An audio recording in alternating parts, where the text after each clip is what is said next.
जय भीम, नमो बुद्धाय। आज हम मेरे गुरु जिन्होंने मुझे बाबा साहब का मिशन समझाकर इतनी बड़ी लाइन दी, और आज मैं उन्हीं के आशीर्वाद से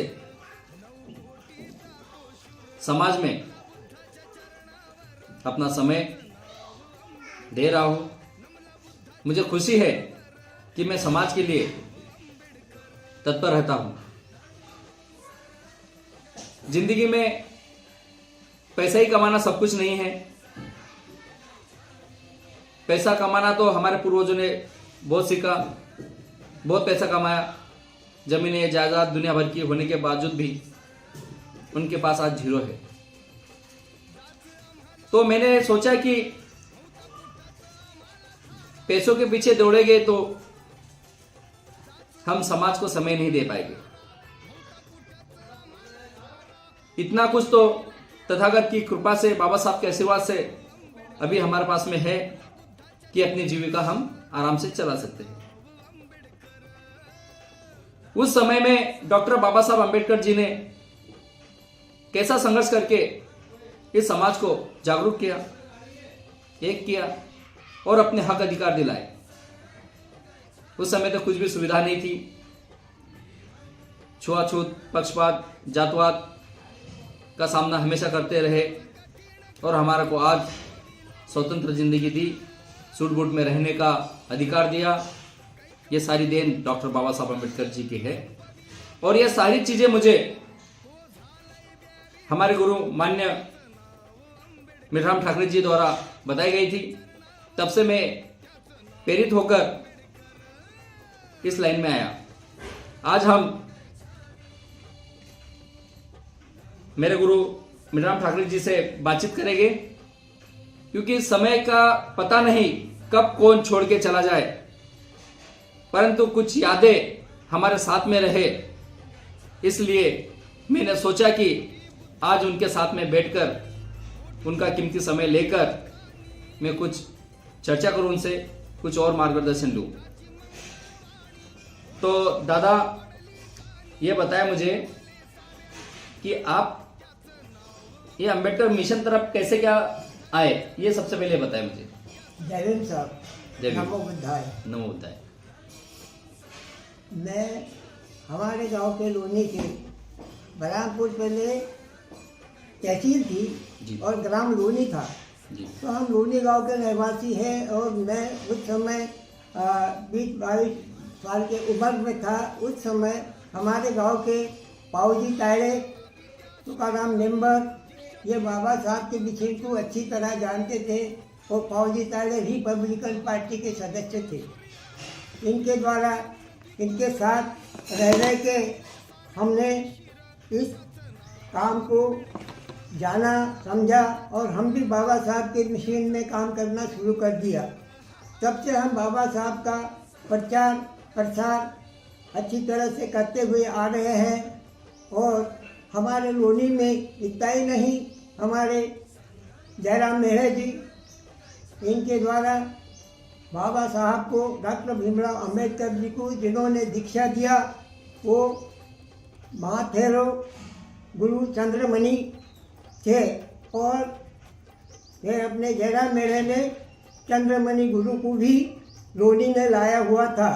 ऐसी हमारी लोनी गांव की जो पावन भूमि है, ये भूमि के ऊपर इसी तरह और मैं एक बात बताना चाहूँगा।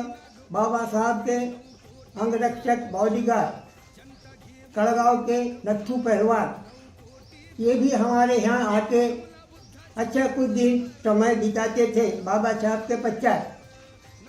बहुत दिन बाबा साहब के बाद तक के वो रहे और वो हमारे लोनी में भी रहते थे, हमारे यहाँ रहते थे। हम उनकी सेवा करते थे। उनकी कुछ बातें सुनने में आती थी। वो भी बाबा साहब के प्रचारक थे। उस समय जो छुआछूत थी, इतनी खतरनाक छुआछूत थी कि हमें गांव में काम करना भी मुश्किल पड़ता था।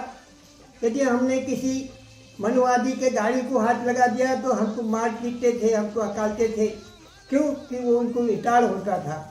ऐसे समय में वो नत्थू पहलवान जी ने भी हमको ये बातें सिखाई समझाई कि बाबा साहब इस अपनी शक्तिशाली और अपने बहुत उम्मीद के साथ में यह छुआछूत मिटाने के लिए उन्होंने जो जिद करा, उन्होंने उनके दिल में यह संकल्प था कि मैं इस चीज़ को हटा के रहूँगा, और उन्होंने ये चीज़ को हटा के दिया। और पहला इनका संघर्ष हुआ था वो उनका संघर्ष हुआ था अपने तालाब का क्या नाम, उनका पहले वहाँ पे उन्होंने संघर्ष करा महार तालाब पे उन्होंने संघर्ष करा। बहुत हजारों हमारे बुद्धवासी, हमारे जैन वाले बहुत लोग जमे थे वहाँ वो तालाब पे पानी पीने के लिए, और वहाँ पे बहुत झगड़ा हुआ था। वो झगड़ा के अंदर बाबा साहब को भी मार लगा था और हमारे बहुत लोग मार खाए हुए थे। तब बाबा साहब ने उस बात को, जब ब्रिटिश सरकार थी उस समय, उन्होंने उस बात को न्यायालय में पहुँचाया और न्यायालय से वो लोगों को दंडित करवाया गया, और उस दिन से वो महादेव तालाब हम पे सबके लिए खुला हुआ। यह ऐसे काम बाबा साहब ने करे, और यह बाबा साहब के यही बातें उन्होंने हमारे नत्थू पहलवान ने हमें बताई। बाबा साहब ने नासिक में कालाराम मंदिर का दरवाज़ा खोला, यह दूसरा काम था उनका। ऐसी बातों से हम ज़्यादा उत्थित होकर यह बाबा साहब भीमराव जी के कार्य को आगे बढ़ाना, इनका प्रचार करना, यही काम करने में लगे। और सन 1956 को जब दीक्षा भूमि हुई और थेरो महाथेरो गुरु चंद्रमणि इनके द्वारा बाबा साहब को पहले दीक्षा दी गई। इसके पश्चात बाबा साहब ने हम 9 लाख लोगों को दीक्षा दिया। वो समय हमारे ऐसे लोग थे कि रोटी बांध के पैदल आए थे नागपुर के अंदर, और हमारे नागपुर के दीक्षा भूमि को उत्साहित करा और बहुत बाबा साहब को प्रफुल्लित किया। जब हमारे बाबा साहब इतने खुश हुए कि आज मेरी इतनी जनता आई है, और यह जनता को देख के मुझे बहुत ये हो रहा है कि यह भूखे लोग ये घर पर रोटी मंग के आए और यहाँ पे बैठे और हमारी दीक्षा भूमि में भाग लिया, और सब ने दीक्षा भूमि संपन्न किया। अच्छा दादा, और बताओ मुझे कि आपके साथ में यहाँ पर कितने लोगों को आपने देखा यहाँ पर? आपके जोड़ीदार जो रहे, इन्होंने समाज के लिए काम करते रहे, हमारे जो अभी नहीं है, हाँ। या जो अभी है, और आपके साथी कितने बच्चे हैं, कितने नहीं है, वो सारा बताइए। अरे अभी साहब मैं तो अभी अकेला बचा हूँ। अच्छा। मेरे जो थे दोस्त थे, सहयोगी थे, हमने जो मिलजुल के काम कर रहे थे, वो भी मुझे छोड़ के चले गए। वो थे। अभी उम्र कितनी है आपकी? मेरी उम्र है 1436, मतलब 89 का 90 के आसपास आ गए। हाँ, 89 के आसपास में मेरी उम्र अभी हाल है। अच्छा। और बाबा साहब ने जब दीक्षा ली थी, मतलब आप उस समय 20 हाँ, साल के हो गए? 20 साल के अंदाज में था मैं। अच्छा। उसके बाद में अपने आप बता रहे हो कि लूनी में अपने आध्यात्मिक दीक्षा धर्मगुरु बाबा साहब के हाँ भदंत चंद्रमणि बौद्ध यहाँ पर आए हैं। हाँ, तो वो कितना समय यहाँ रह चुके वो हैं? यहाँ 4-5 दिन रहे थे। वो भी अपने मेरे जी ने उनको लाया था, और उनसे उन्होंने भी वो शिक्षा लिया था अपने सामने बनने की। और उस दिन से वो भी गांव बरहानपुर के पूरे जिले के आस-पास भ्रमण करते थे, पैदल जाते थे, साइकिल पे जाते थे, छाजा लगाने का काम करते थे। पहले छाजा लगाने का काम बाबा साहब के मिशन का तथागत भगवान बुद्ध के द्वारा जो बताए गए मंत्र थे, वो मंत्र पढ़ के वो शादियाँ लगाते थे। बहुत बढ़िया। और हमारी शादियों में उस दिन से ही सब लोगों ने बाबा साहब के मिशन को समझा, सीखा। नहीं तो हमारी शादियाँ कहाँ गली कुची में होती थी, हमें कुछ भी नहीं मालूम था कि हमारी शादियाँ कैसी होती। मैं उस समय से बाबा साहब ने जो टाइम करा था वो 1:30 बजे का, मतलब कुर्सी पे बैठ के शादी लगाने का, गले में हार डालने का, ये जो कार्य बाबा साहब ने बताया उस दिन से ये चालू हुआ है। अच्छा, मतलब ये माने अपन कि यहाँ पर जो बाबा साहब को दीक्षा दी गई थी, उनके आध्यात्मिक दीक्षा धर्म गुरु बनते चंद्रमणि महाथेरो यहाँ पर लोनी में आ चुके हैं, आ है ना? चुके हैं। तो क्या आपकी मुलाकात हुई थी उनसे? हाँ, उनकी मुलाकात हुई, हमने उनके दर्शन लिए क्या, और उन्होंने हमें आशीर्वाद दिया। उसी तरह ये दत्तू पहलवान भी आए। अच्छा। इन्होंने भी हमें बाबा साहब के प्रचार प्रसार का काम बताया। उसी तरह हमने ये काम करा। बाद में लोनी के अंदर हमारे एक सहयोगी थे किशोर मेरे, नामदेव श्रावण, हम तीनों जने पंचायत के मेंबर बने और हमने पंचायत के अंदर हमारे कुछ लोग और भी थे, जैसे सिरतुरे साहब करके, वो और कुछ नाम है, आपको याद है? और क्या ऐसे है कुछ लोग जो अभी जो मेरे को छोड़ के चले गए। क्या उनके नाम ले पाओगे आप? उनका नाम बोदलडी में है। उनका नाम है, एक बलासपुर के साइड में बोदलडी गांव है, वहाँ पे है हमारे दोस्त थे वो। ये उनका नाम उन्होंने भी।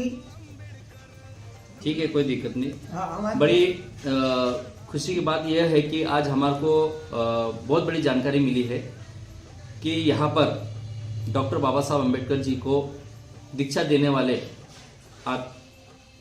आध्यात्मिक दीक्षा धर्मगुरु भदंत चंद्रमणि महाथेरो जी यहाँ लोनी में आ चुके हैं। हमें बहुत खुशी की बात है हमारे लिए। तो इतने बड़े बड़े लोग हमारे वहाँ आके गए, परंतु यह इतिहास हमें नहीं मालूम था, जिसका इतिहास हमें हमारे ठाकुर साहब द्वारा हमको पता चला है। तो उनका भी बहुत बहुत धन्यवाद। जयराम मेरे बाबा साहब के चुनाव प्रचार में गए थे। वो 15 बार कम से कम करीब 1 महीना बाबा साहब के प्रचार के लिए गए थे। वो बाबा साहब का प्रचार करने में इनके दिल जान से निष्ठावान थे और उसी के वंशज आज उनके पोते दत्तू मेढ़े भी वही कार्य कर रहे हैं, यही कार्य में जुटे हुए हैं और ये कार्य बहुत लगन से कर रहे हैं, दिल जान से कर रहे हैं। आज देखने जाओ तो हमारे गांव से जो एक तारीख को रैली निकली, इतनी भयंकर रैली नहीं थी, वो रेला था और जैसे एक बाबा साहब का भरा हुआ खूब बड़ा मेला था। क्या बात। ऐसे कार्य हमारे जयराम मेढ़े के वंशज यानी उनके पुत्र हैं वो दत्तू मेढ़े ये कार्य कर रहे हैं। दूसरा और मैं ये कहना चाहूँगा कि हम पंचायत के अंदर किशोर मेढ़े मेंबर, नामदेव श्रावण मेंबर और मैं मेठाम ठाकरे मेंबर, हम पंचायत में तीनों मेंबर होते हुए हमने पंचायत से मांग की है और इस जहाँ हम रहते हैं या आबादी भूमि पे हमने पंचायत से जगह की मांग किया और वो जगह करीब 1 एकड़ से ज़्यादा है और वो मांग करके आज उस बात को करीब 30 साल होने में आ गए, 35 साल होने में आ गए, हम वहाँ कुछ नहीं कर सके। पर अभी हमारे दत्तू मेढ़े वो कार्य करने के लिए इच्छुक हो रहे हैं और वो बोल रहे हैं कि ये कार्य के लिए मैं करूँगा और मेरी इच्छा है कि मैं मरने के पहले मेरे सामने कुछ बुद्ध विहार का कुछ ढांचा तैयार हो जाए और उसकी कुर्सी हो जाए, क्योंकि मैं कब जाऊँ, मैं अभी 90 साल तक आ गया हूँ, 90 साल। तो ये मेरी इच्छा है और इन्होंने बोला कि हर हाल हम तुमको गुरु मानते हैं, तुम्हारी इच्छा को पूरी करना हमारा काम है, हम जहाँ तक बने बहुत कुछ कार्य करेंगे। और यहाँ ये मंगल भवन जो बना है करीब 1 एकड़ के ऊपर ज़मीन है और यहाँ पे हमको 10-15 गांव पास में पड़ते हैं। हम 10-15 गांव के लोग यहाँ शादी लगा सकते हैं। यहाँ पे बुद्ध विहार बने तो यहाँ पूजा अर्चना के लिए आ सकते हैं। ऐसा एक अच्छा स्थान है और ऐसी पावन भूमि पे आपको टोकूंगा। आपने जो मेहनत की, आप सभी ने मिलकर और समाज के लिए इतनी बड़ी जगह आपने रोक के रखी 30 सालों से, मैं आपको वचन देता हूँ कि जल्द से जल्द उस जमीन पर विशाल बौद्ध विहार हाँ हाँ और ध्यान केंद्र हाँ वहाँ बनाऊंगा। हाँ आपका आशीर्वाद ऐसे ही मुझे मिलता रहे। हाँ। मैं सब करूँगा और इसको सक्सेस करूँगा, आपकी इच्छा भी पूर्ण करूँगा। जय भीम। जय भीम, जय भीम। नमो जय भीम। बुद्धाय। नमो बुद्धाय।